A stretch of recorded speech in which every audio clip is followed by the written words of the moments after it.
अस्सलाम वालेकुम। हमारा नेक्स्ट टॉपिक है ऑपरेशन एंड प्रोडक्शन मैनेजमेंट में लोकेशन डिसीजन।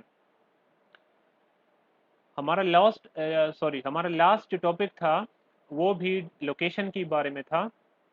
उसमें हमने ये देखा था कि लोकेशन होती क्या है और इसको इतनी इम्पोर्टेंस क्यों हासिल है। अगर आपको याद हो तो उसमें तकरीबन 10 पॉइंट्स हमने डिस्कस किए थे कि अगर आपने अच्छी लोकेशन चूज़ की हुई है तो आप वो 10 एडवांटेजेस जो हैं वो हासिल कर सकते हैं। That were the importance of location. आज हमारा टॉपिक है लोकेशन डिसीजन। इसमें हम ये देखेंगे कि लोकेशन सेलेक्ट करते हुए आपने कौन कौन से डिसीजन या कौन कौन से पॉइंट्स का ख्याल रखना होगा, जिसकी बेस पे फिर आप उस लोकेशन को सेलेक्ट कर सकते हैं। देख लेते हैं इस टॉपिक को। सबसे पहले इंट्रोडक्शन है इसका। Some companies restrict to their home country while many other entering multinational markets। कुछ कंपनीज जो हैं वो सिर्फ अपने मुल्क में ही कारोबार करती हैं और उससे सेटिस्फाई होती हैं।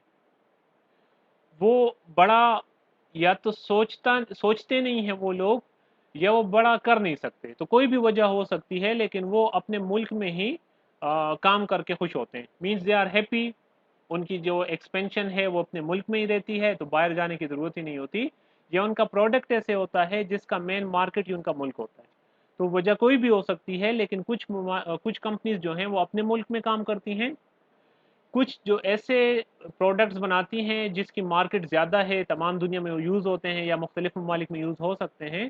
तो वो फिर कोशिश करते हैं अपने प्रोडक्ट्स को, अपनी मार्केट्स को और ज़्यादा एक्सपेंड करने की, और वो डिफरेंट ऑफिस स्टार्ट कर लेते हैं डिफरेंट लोकेशंस पे, डिफरेंट कंट्रीज में।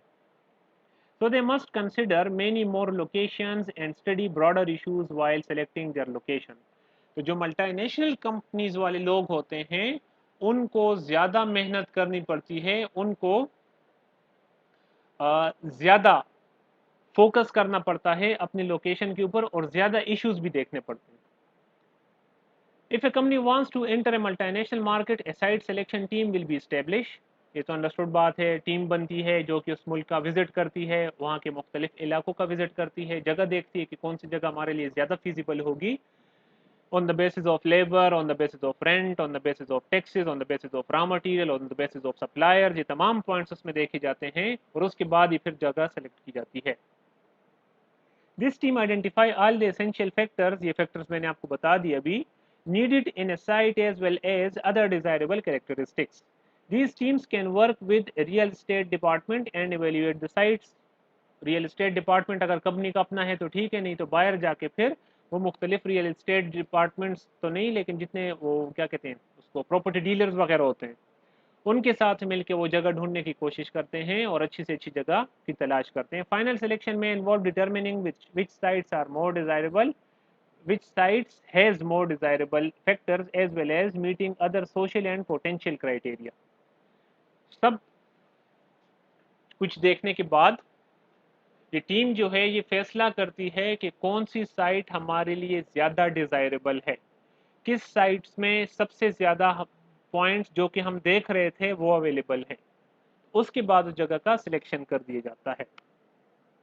अच्छा जी, factors in location decisions, mainly इसमें 3 फैक्टर्स होते हैं जो कि आपने देखने होते हैं before you are going to select a location.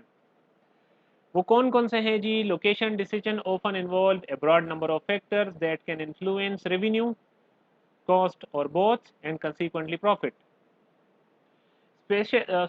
Several operations and factors are discussed and grouped in 3 categories। वैसे तो ज़्यादा हो सकते हैं, लेकिन उनको कैटेगराइज किया गया है इसी 3 में।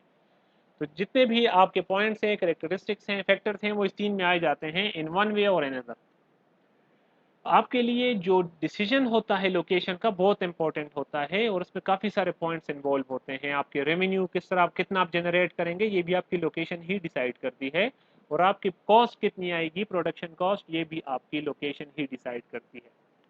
Number first, market related factors, जो मार्केट से रिलेवेंट होते हैं। Market strategies must be considered in location facilities. Demand for products help determine where goods and services are most likely to be sold.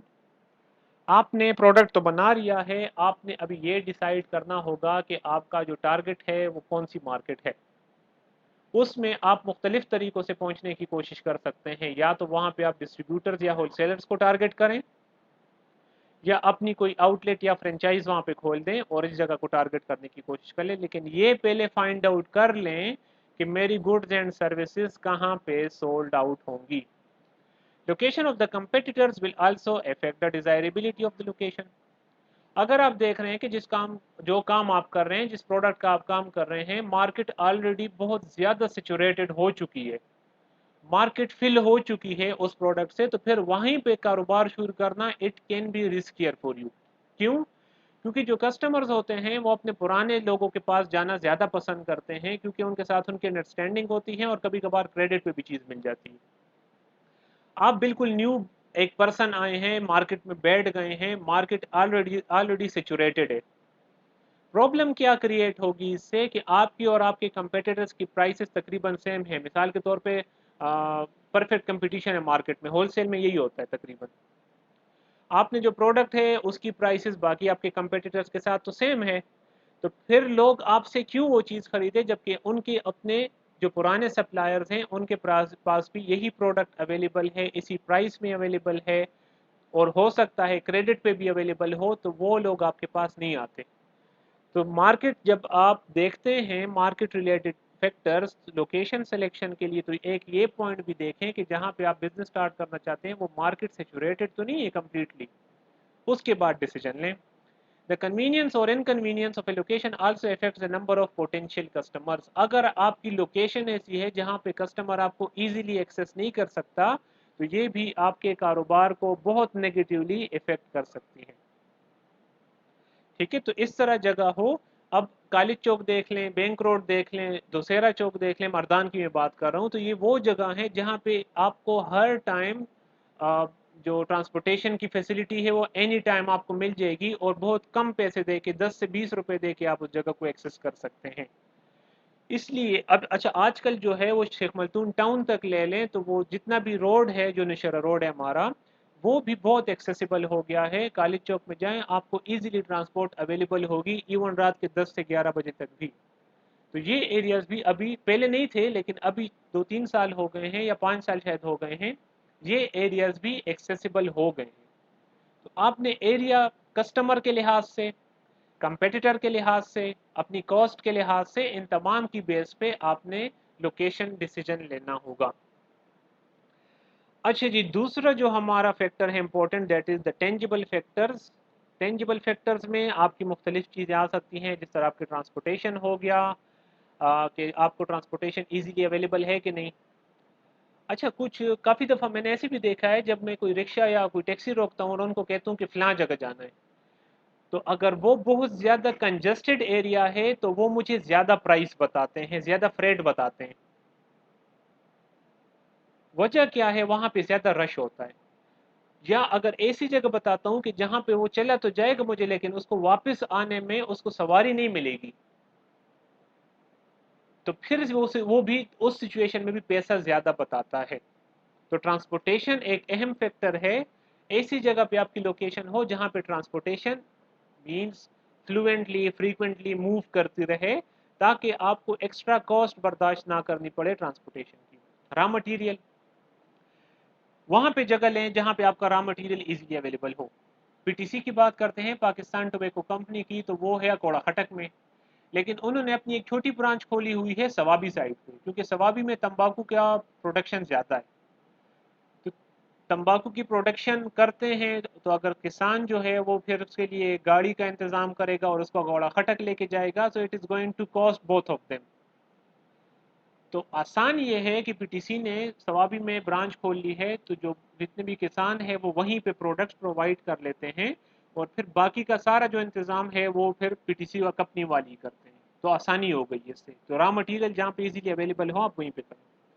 Plot size, आपने अगर factory बनानी है उसके लिए बड़ी जगह चाहिए, उसके साथ ऑफिस भी होता है, और बहुत सारी कंपनीज जो होती हैं, जो ह्यूज कंपनीज हैं, वो ऐसे करती हैं कि उसके साथ कॉलोनियाँ भी बना लेती हैं, इवन स्कूल्स भी बना लेते हैं, जिस तरह मर्दान शुगर मिल के साथ है।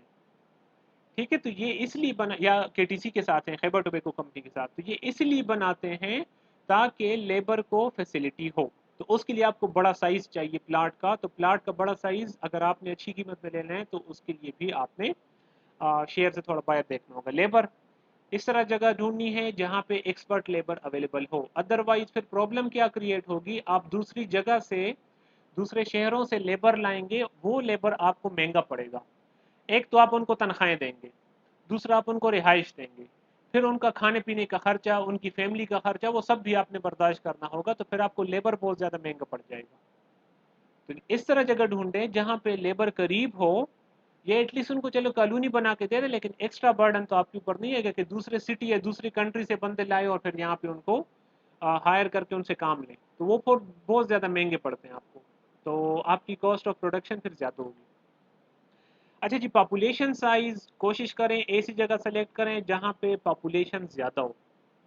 अब देखिए, पाकिस्तान इंडिया की कंपैरिजन करें तो बाहर के जितने भी ममालिक हैं, अमेजोन हो, जितनी भी बड़ी कंपनीज हैं, अमेजोन हो गई या माइक्रोसॉफ्ट हो गई, उन्होंने इंडिया को अपना हब बनाया हुआ है। एज कम्पेयर टू पाकिस्तान वो इंडिया को ज़्यादा टारगेट करते हैं। Why? Due to the high very much huge population. China इसलिए नहीं जा सकते क्योंकि चाइना वाले खुद ही अच्छे खासे हैं, फिर वो उनके पास अपनी कंपनियां ज़्यादा हैं। तो इंडिया क्यों टारगेट करते हैं? क्योंकि पाकिस्तान और इंडिया के जो अगर तनासुब लें रेशियो का, तो 1:7। पाकिस्तान में अगर एक आबादी है तो इंडिया में 7 आबादी है। तो पाकिस्तान में अगर एक प्रोडक्ट सेल आउट होगा तो इंडिया में 7 प्रोडक्ट सोल्ड होंगे। तो इसलिए लोगों ने या बड़ी कंपनीज ने इंडिया को टारगेट किया हुआ है और वहीं पे अपने बिजनेस स्टार्ट करते हैं। अच्छा जी, फिर है हमारे पास इनटेंजिबल फैक्टर्स। तो इनटेंजिबल फैक्टर्स में आपके पास आ जाती है सेफ्टी। आप ऐसी जगह पे बिजनेस बनाएं जहाँ पे एरिया सेफ हो, जहाँ पे मतलब लोग आते हुए सेफ फील करें। वायलेंट फ्री एरियाज, ऐसी जगह पर सेलेक्ट करें जहाँ पे वायलेंस कम हो। ठीक है, जितनी वायलेंस कम होगी, वायलेंट एरियाज नहीं होगा, उतने ही आपकी तरफ लोग ज़्यादा मूव करेंगे। रिलीजन भी एक इम्पॉर्टेंट फैक्टर हो सकता है इनटेंजिबल फैक्टर्स में। आप पाकिस्तान की बात करें तो यहाँ पे कोई भी ऐसी फैक्ट्री ना बनाए या कोई भी ऐसा बिजनेस ना करें विच इज़ अगेंस्ट इस्लाम और against the Pakistan laws and regulations. For example पोक का कारोबार हो गया, पोक बिजनेस हो गया, या वाइन बिजनेस हो गया, इस तरीके के बिजनेसेस आप नहीं कर सकते। तो रिलीजन भी बेस बना सकते हैं। अच्छा, कल्चर, कल्चर भी बहुत इंपॉर्टेंट होता है। आप कैसे ड्रेसअप करते हैं, आपका कैसे ज़िंदगी गुजारते हैं, आपके खाने पीने का अंदाज, ये सब आपकी कल्चर के ऊपर डिपेंड करता है। हमारे मर्दान साइड पे पहले कल्चर कम था, फास्ट फूड था, लेकिन अगर आप देखें पिछले 2 से 3 साल में तो फास्ट फूड का कल्चर काफ़ी ज़्यादा हो गया। इसलिए आप देखें ज़्यादातर फास्ट फूड जो हैं वो भी मूवमेंट कर रहे हैं। मिड टाउन कैफ़े खुल गया है, पिज़्ज़ा हट खुल गया है, फ्राई चिक्स खुल गया है, एक और भी है, 2-3 और भी इसी नौशेरा रोड पे आपको मिलेंगे। तो ये कल्चर चेंज हो रहा है। शादी हाल का कल्चर देख लें तो शादी हाल का कल्चर पहले नहीं था, लोग घरों पे ही शादियां करते थे। अब कंप्लीटली घरों की शादियां तो एक किस्म ऐसा ऐसे फील होता है जैसे बैन ही हो गई हैं, घरों पे कोई शादियां नहीं करता। तमाम की तमाम शादियां जितनी भी हैं वो शादी हाल भी होती हैं। तो कल्चर भी इंपॉर्टेंट फैक्टर है। तो ये आपके इनटेंजिबल एंड टेंजिबल फैक्टर्स थे जो आपने कंसिडर करने होते हैं बिफोर सेलेक्टिंग द लोकेशन। तो ये काफ़ी सारे पॉइंट हमने डिस्कस कर लिए। ये तमाम पॉइंट्स अगर आप देख के डिसीजन लेते हैं लोकेशन के बारे में, तो उम्मीद है कि आपका कारोबार मोस्ट प्रोबेबली एक सक्सेसफुल बिजनेस होगा। ठीक है जी, ये था हमारा जी आज का टॉपिक। अल्लाह हाफिज़।